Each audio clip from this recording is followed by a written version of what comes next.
I'm Cecile Lawrence, and I just wanted to briefly say what motivated me to get this panel together is because I've been subscribing to the Daily Gleaner online and not happy with what I see. The violence continues, the suicidal nature of the violence because of the killing of the children in Jamaica. What really upsets me. And that Jamaica this year accepted more money from the IMF. And 30 years ago, when I left Jamaica, they were accepting money from the IMF. So, and I've been keeping up on the issue with Haiti too, because I've subscribed to Elise Danto's listserv. So what you were saying about Minister earlier, I have some information, knowledge about. And I thought it would be a good idea when we're all in the United States talking about the ecological transformation and economic transformation and Occupy Wall Street and so on. What is happening with Jamaica and Haiti? So I invited these illustrious people, and they're each going to be introducing themselves because they know themselves better than anybody else. So first we're going to have Pascal Robert, yes, and introduce yourself. Good morning, actually. Thank you for coming. My name is Pascal Robert. I'm a lawyer, writer, blogger. I write for the Black Agenda Report, the Huffington Post. I've written for the Black Commentator, also the Washington Spectator. I'm a native New Yorker. I was born and raised in New York City of Haitian parentage. My parents left Haiti in the 60s under the Papa Doc regime.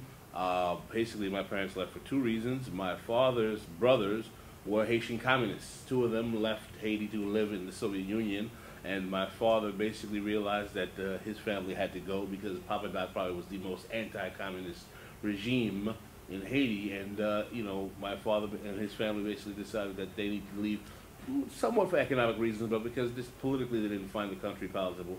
My mom left. She was a registered nurse, and she came here and worked as a nurse. And I grew up in New York City, surrounded around Duvalier regime era Haitians. And if you know Haitian people who are from my generation, who grew up around parents who are Duvalier regime generation Haitians, you grew up hearing story about Tonton Macoute, about the things that the Macoute did to their friends, or friends that they had that were disappeared, or people that they knew that were shot, that were killed, that were abused. You hear stories about Duvalier's famous invasion of Jeremy, where he took the little light-skinned mulatto babies and threw them up in the air, and the Macoute took the bayonets and killed dozens of children.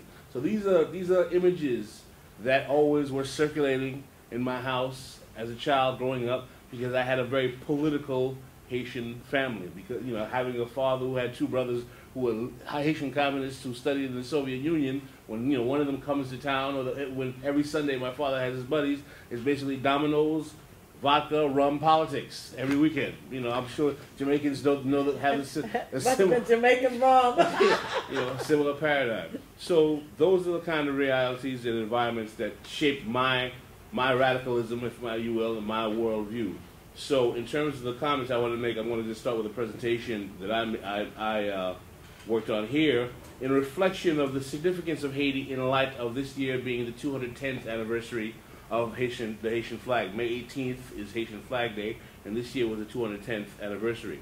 So I wanted to say is that during the latter part of the Haitian Revolution, Napoleon Bonaparte, the general for the French, made a statement that we should reflect on when discussing the economic and ecological transformation of Haiti.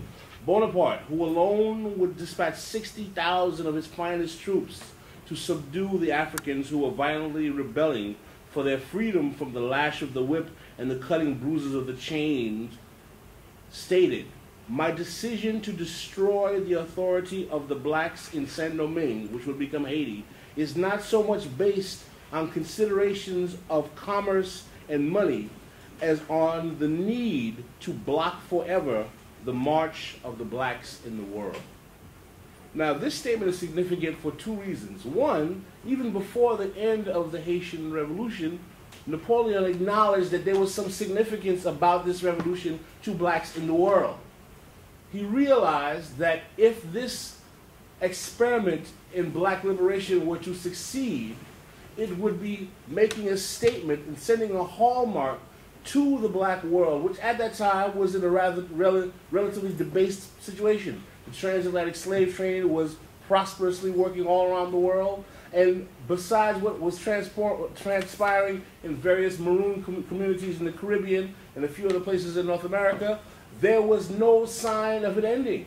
It was, full steam ahead until, a group of folk on the island of Haiti decided we've had enough. You know, Macandal woke up one day, Boukman woke up one day and said, we're not going to have this anymore. And thus began, we all know the story of the Haitian Revolution.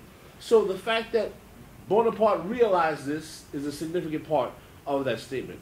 The next part of that statement, which is significant, is that he said that the monetary reality of what Saint-Domingue meant to France was not the primary motivating factor. In other words, there was something so innately problematic about the concept of liberated, self-liberated black people to Napoleon Bonaparte, a European, that he said, we don't care about the money. That's not what's motivating us here. And the reason why I bring this statement up and why I say it's significant in this day and age is because we have to ask ourselves this question as people who are colonized or formerly colonized people, is that wouldn't it be cheaper for the oppressor to just let us have a functioning economy and trade with us, where he'd be selling us the goods and services anyway, he'd be reaping the majority of the benefit, and he'd be able to probably do as well financially as he's doing now anyway.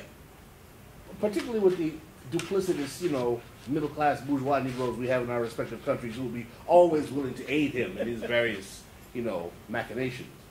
So that being said, we have to ask, it is kind of expensive to oppress people so long.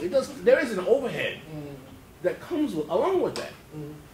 So you have to ask yourself, why this, we're not saying you're going to make it fair. God knows you're not going to equalize the playing field, but why just, hey, can we be at least maybe like Taiwan? Or can we be at least like, some India? Can we move it up a little bit? Like loosen the chains a little bit. I'm not trying to promote the whole capitalist, development model. But I'm saying that he has options. The oppressor does have options, right? But then we have to realize that there is a part of Western foreign policy that invests in the importance of economic failed models of liberation. In other words, there is a psychic and psychological benefit to Western imperialist nations to make sure that certain black and brown nations stay failed, maintain the posture of failure, and do not ever give examples of success to anyone. And they choose these countries based on certain historical aspects, logistical aspects, and things of that nature. But after 210 years, we have to ask, a country that is purported to be the poorest in the Western Hemisphere, what else do these people want? Really? What else can they possibly want? And the reason I brought up that quote from Napoleon is that I truly believe, and not to sound conspiratorial, I understand the practical ramifications of geopolitics and finance and economics, that I truly believe this, I think many of my Haitian brethren will agree, is that they are so obsessed and offended by the way Haiti became born as a nation that they absolutely refuse by any possible means to give this small country any sense of breathing room at all. Ever, ever, ever. Because if there's anything that offends, particularly an American, is when you tell him how much of a debt he owes to you as a Haitian. And I wrote a piece, it's in the Black Agenda Report, it's in the Huffington Post. I implore you all to check it out. It's called The Importance of Haiti. Please, when you get home to your computers, check it out. And in that piece, I wrote this piece for the 210th anniversary of the Haitian flag. And basically the premise of the piece is very simple. I said, and it wasn't even hard to write. I said the Haitian Revolution is the most important historical occurrence to global geopolitics since Columbus hit the Western Hemisphere. And I said, I'm sure for many Americans, it's going to be difficult to understand. Well, I understand the Haitian Revolution is important, but how can you dare say that it's the most important thing to happen since Columbus in the Western Hemisphere? We have the United States, the American Revolution, blah, blah, blah, all this. I said, that's very simple. I said, if Haiti did not defeat 1/4 of Napoleon Bonaparte's army, there would be no Louisiana Purchase. There would be no Manifest Destiny. There'd be no westward expansion. And we would be living in a Franco-American empire as opposed to the Anglo-American empire we're in today, because Napoleon was planning to come back to North America and invade the United States and take over all of North America, which is something many Americans don't know. He prefaced that on defeating those Africans in Saint Domingue. Yes. So that's one. Two, has anyone heard of this gentleman named Simon Bolivar? Simon Bolivar, quote, shall I not tell the future generations that it is Alexander Pétion, president of Haiti, that is the liberator of my country? His country was what? Bolivia, Peru, Venezuela, Ecuador, almost 3/4 of South America. Now, what was the ramification of the Bolivarian Revolution? And what did it mean to the United States? This little thing called the Monroe Doctrine. Have you guys ever heard of the Monroe Doctrine? The Monroe Doctrine is probably one of the most lasting foreign policy initiatives this country has ever put forth. It started in 1823, which basically the United States said, we are going to protect all of these newly independent Latin countries freed by the Bolivarian Revolution. And all you former European imperialists can't come here anymore. All right? Now, understand, we all have some understanding of logic. Simon Bolivar gets liberated because of what? Help from Haiti, from Alexander Pétion. The United States sees Bolivar liberate countries, implements the Monroe Doctrine. Therefore, therefore, no help from Haiti, no liberation of Bolivia, no Monroe Doctrine. We agree with that logic, right? Guess what country was spared that little bit of protection under the Monroe Doctrine? Haiti. And this is why the French in 1825 says, guess what, Negroes?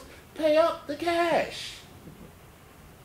And we were slapped with $150 million franc, 150 million franc in gold bullion, not in gold bullion. That was 10 times the GDP of Haiti at the time. That we did not pay for 122 years, not until 1947. That is 4 years after my father was born. Did they pay off this indemnity? And we want to know, why is Haiti poor? The money value of the indemnity paid to France in 2009 was worth $12.5 billion. I'm told today it's worth about $22 billion. All right? The GDP of Haiti per annum right now is $1.3 billion.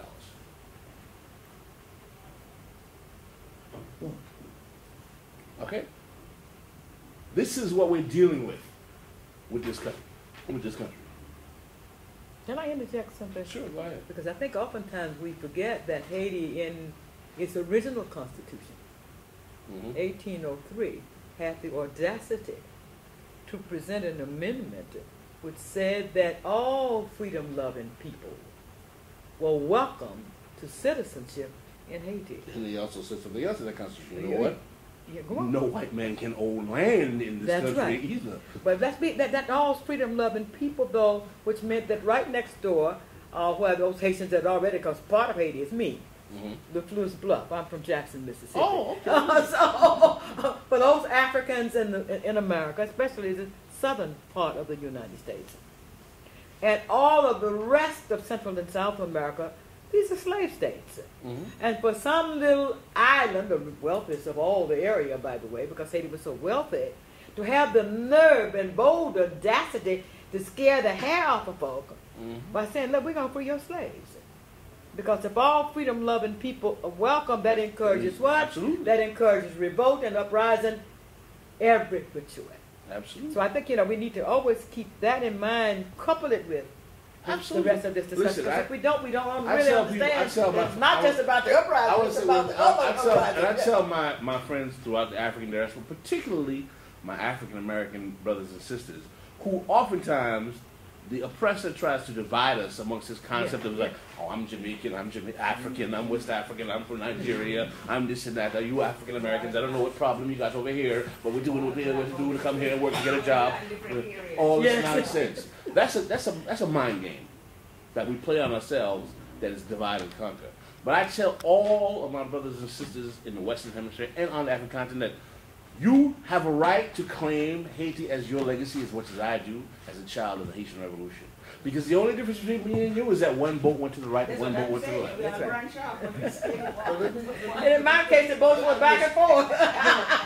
I wanted to say, sorry that we cut you off, but Oh, it's your turn now? no, because to be honest with you, I'd like to discuss what this gentleman he's generating it. generated here, we could wrap this whole thing up right now, because let me tell you something.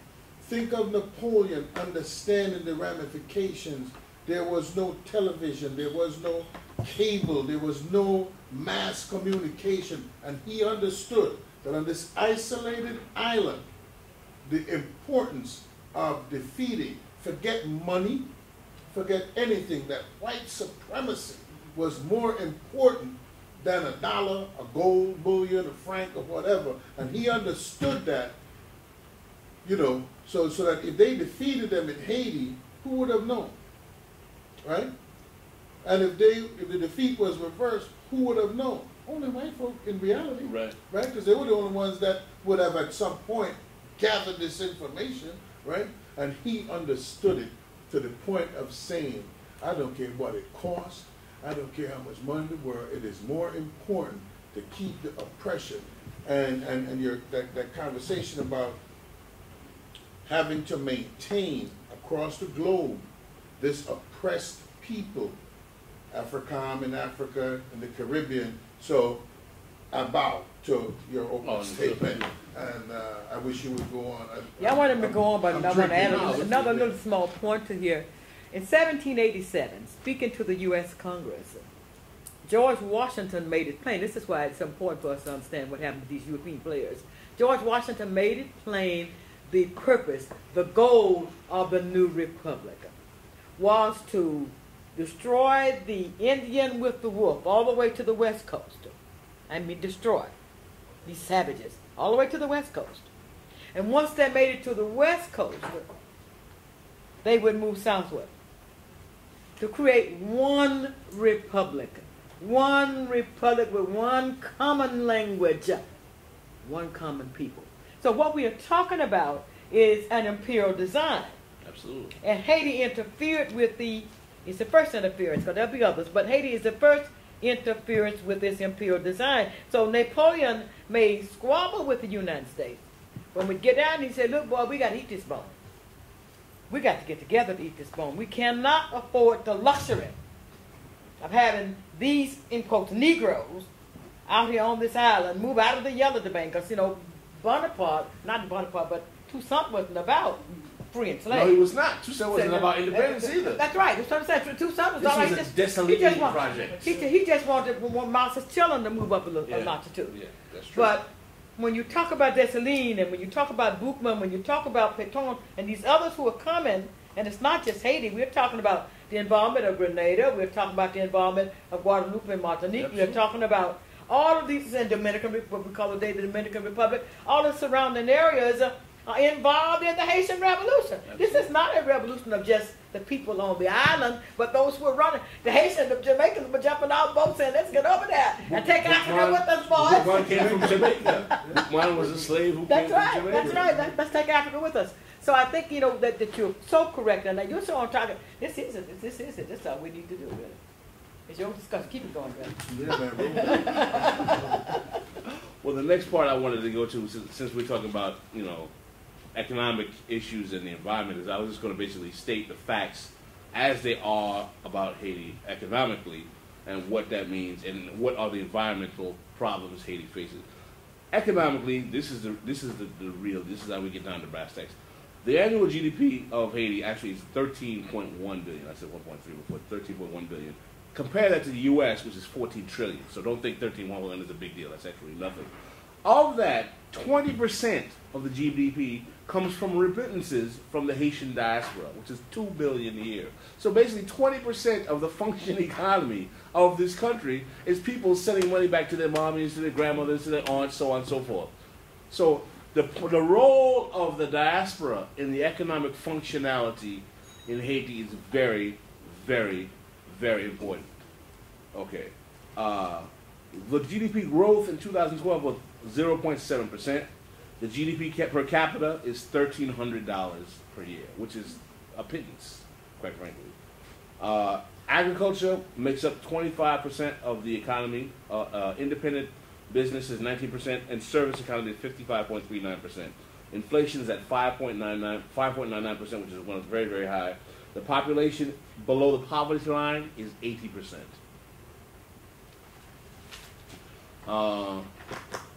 69% unemployment.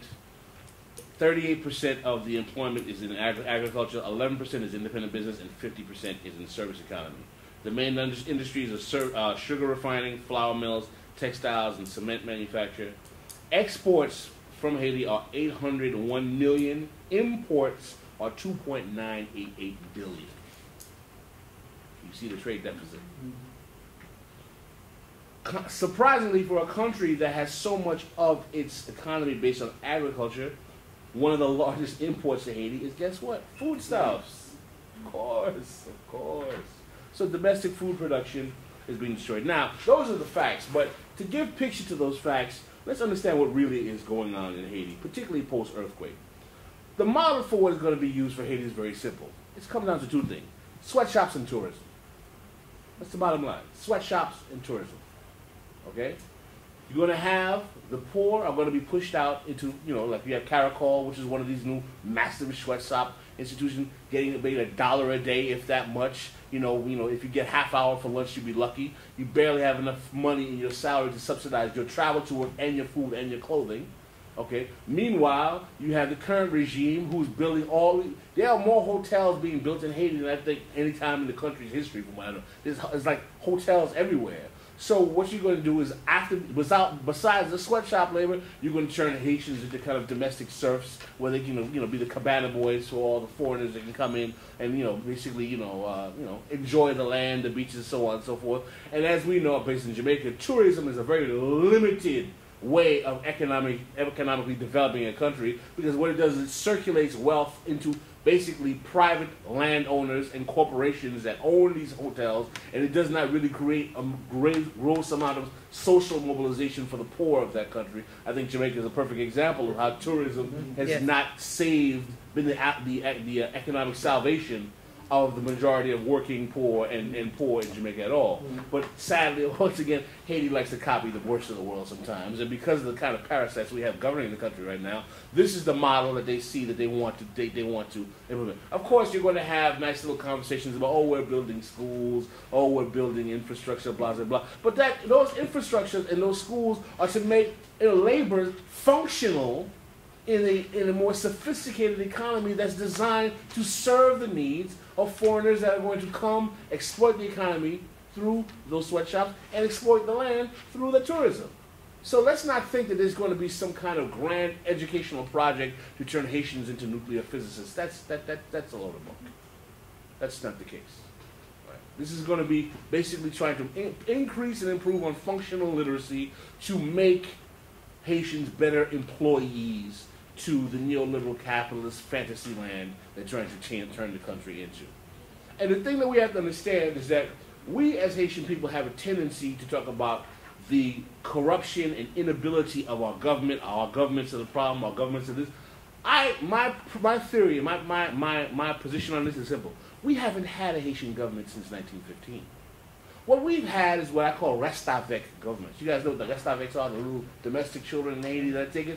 Haitian governments have been reste avecs for American and foreign countries since 1915. The Haitian military was created by the United States when it left in 1934. All right, that military entity, which was such a vile and noxious presence in the country, was designed to protect the economic interests of the United States. Up until recent years, economic price controls in Haiti had to be green-lighted by the State Department. Prices that were sold on domestic products had to be green-lighted through the U.S. The guarantee, if you were a president and wanted to talk about raising minimum wage, you can set your clock to see how long it would take before a coup was going to kick you out. It's a matter of time. The two presidents I can think of in the last 60-year history of Haiti who at least remotely cared for the Haitian poor, Dumas Estimé was kicked out in the coup in 1950. They called him a communist. And of course, we know the tragedy of Jean-Bertrand Aristide. They kicked him out twice. So this notion that we even have a Haitian government to blame is somewhat problematic, because what we have is, I call the rest of it, we have a cabana boy government. They are the cabana boys of the Western power. That's all they are. We don't have a functioning government. Over 60% of the government functionality in Haiti is controlled by NGOs. You can't have Haitian doctors that cure the sick, because all the sick want to go to the NGO doctors. So the domestic economy and professional sector of professionally trained Haitians is made null and void. I don't know if you all read the article that was in New York Times. It was a great article about a month ago called "I Came to Haiti to Do Good," by this young European woman who came as an NGO worker, and her conscience made her spill out how she was living high on the hog. We're having all these little brown folk come and serve her and drive around for her. She was living in houses better than 75% of Haitians. How her presence was causing, it's a great article. You should check it. I Came to Haiti to Do Good. Check it out. It's in the New York Times. She was driving around, how her presence was causing the cost of living to go up. Everything was becoming expensive. How it offended her that she could work for 4 hours a day and then go on these nice, lovely beaches, eat conch and lobster, and have all these people suffering. This is the reality. This is post-earthquake Haiti. This is the reality. And understand, the NGOs didn't come after the earthquake. The NGOs were there before the earthquake. They were part of the stabilization effort after the troubles of the 2004 coup. If I might interject again, we're now discussing with the United Nations with Minister in Haiti in 2009, pre-earthquake. They made it plain that they were the Haitian government. No, that's and so, I think when you talk about the NGOs, we need to be very clear that Minister is there to represent the United States, France, and Canada. Yes. And Great Britain. They are the police force. That's their job. Their job is to police. And Brazil thought it was going to get an appointment to the Security Council. Of course, it just got its behind kicked and didn't get anything. But that's why it's there. So, I mean, just except for the brother who's there to, obviously, to exploit. Yeah, I wanted some discussion about Bill Clinton's role and you really don't want you just opened up a can of worms. He is a worm. And also, all of the billions of dollars. I will go there. I'm glad you asked. Okay. So Bill Clinton. I don't want you to. No, brother. Sorry, brother. Very good. And add Jimmy Carter to the list now, because remember he's buying Bill up the land Clinton. too. Well, the role of Bill Clinton is very simple. Bill Clinton is the Imperial Governor General of Haiti. Amen. That's what he is. You know what I'm saying? He's Flies Haiti's don't fly unless Bill Clinton says fly. Haiti's president, is that what they call him? He's basically the Imperial Governor General. Yeah. All right? All plans go through him. All monies go through him. He decides, and of course, I mean, I can only assume or allege, I'm sure there's some financial incentives that are going along. I mean, for example, Coca-Cola now has a plan that Bill Clinton brokered to invest in Haiti mango farmers, because they're going to have this new great tropical mango drink made by Coca-Cola. We all know Coca-Cola's labor history in South America and Latin America. Anyway, I'm sure you guys remember that, right? So it's called the Haiti Hope Project. Isn't that a lovely name, the Haiti Hope Project? Project Hope. Obama gave him $79 million. Yeah, Project Hope. Coca-Cola is going to be making mango juice on Haitian farm. I'm still trying to figure out who's going to have the deeds to the land that this farming is going on. That's a question. Well, Bill Clinton is buying up land. That has been made known, and so is Jimmy Carter. One of the largest landowners. There's lots of rumors of that. No, yes. he's buying it up. Which is so ironic because, and so is Jimmy Carter. I was the thing is so funny is that Bill Clinton is so easily able, allegedly, to buy land. When you, as a Haitian, when you have your own family deeds, they tell you can't get access to the land because we can't verify it's an authentic deed or not. First of all, the supermajority of land in Haiti is owned by the Haitian government. That's a fact. All right? Contrary to what they will tell you. They own most of the land. A lot of the land has actually been protected and saved. Second of all, many of the deeds that we have, there's a very poor recordation system that we have in Haiti. It's been very disorganized. There's a lot of fraudulent deed transfers, a lot of fraudulent land transfers. I'm sure people from other third world countries, and we know about this problem. Unfortunately, because we've had such a government that has been destabilized for so long, the legal infrastructure to protect the property rights of not just the capitalists, but even the poor and the working poor and the middle class who legitimately inherit land has been defective for quite a while. Because there's no incentive to have a functional legal system when you have a country that's being destabilized. Why do you need laws that work when the goal of the people who are controlling you is to keep you destabilized? That's actually contra to what needs to be done.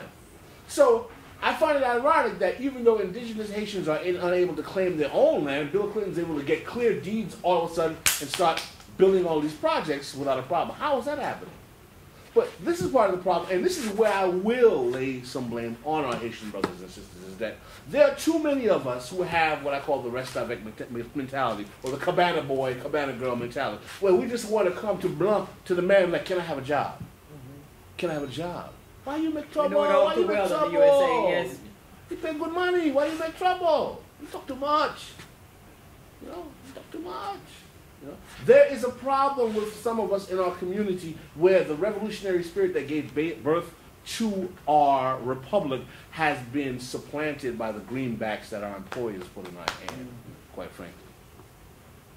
And until we purge ourselves collectively as a Haitian people of that mentality, nothing is going to change. Nothing is going to change. It's sad. Many Haitians don't like to hear me say it, but it's true. None of us will deny it amongst ourselves. None of us will. I think it's true throughout the Caribbean. So can we hear the Jamaican? No. I think that certainly from Jamaica's perspective, I think the truth is still the same as in Haiti. We might have better record-keeping systems. We might have had a more functioning government theoretically, but I think that in service to an external force. You posed the question earlier on about the IMF.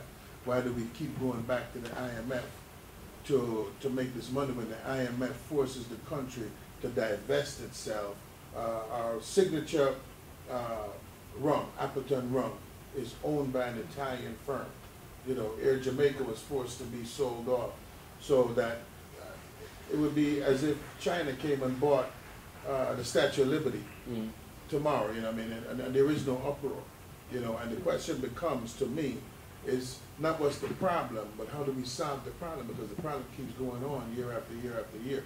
Jamaica is by no means a poor country. When we talked about the hotel industry, there was a time when it actually brought some wealth to the broader community, right? Now, I don't know whether the chicken came before the egg or the egg before the chicken, but now they're into this all-inclusive thing. And they claim that crime drives the all-inclusive hotel, but the all-inclusive hotel also drives crime because the money can't get out. You used to have a crafts market. You used to be able to go to the crafts market, and people actually made things. You would actually see the women making the bags and the baskets and so forth like that. I think they all come from China now. But now, because you cut off that circulation, and only you three can come into the hotel, that dollar that used to spread out a little bit to the taxi driver, to the people in the crafts market, has been corralled by the Butch Stewarts and the Isses and all the people who own these super inclusive hotels, and it is beginning to exacerbate. So when you step outside the door of the hotel, those people who have to function outside, they become super aggressive. So if you actually just look at my thing, you have already made a contract to buy it, and then it becomes this very aggressive relationship in which there's a level of intimidation that takes place that says, well, listen, man, you looked at my stuff, you got to buy it. You know what I'm saying? And the question really becomes at some point is, after all this experience globally, how do we address it?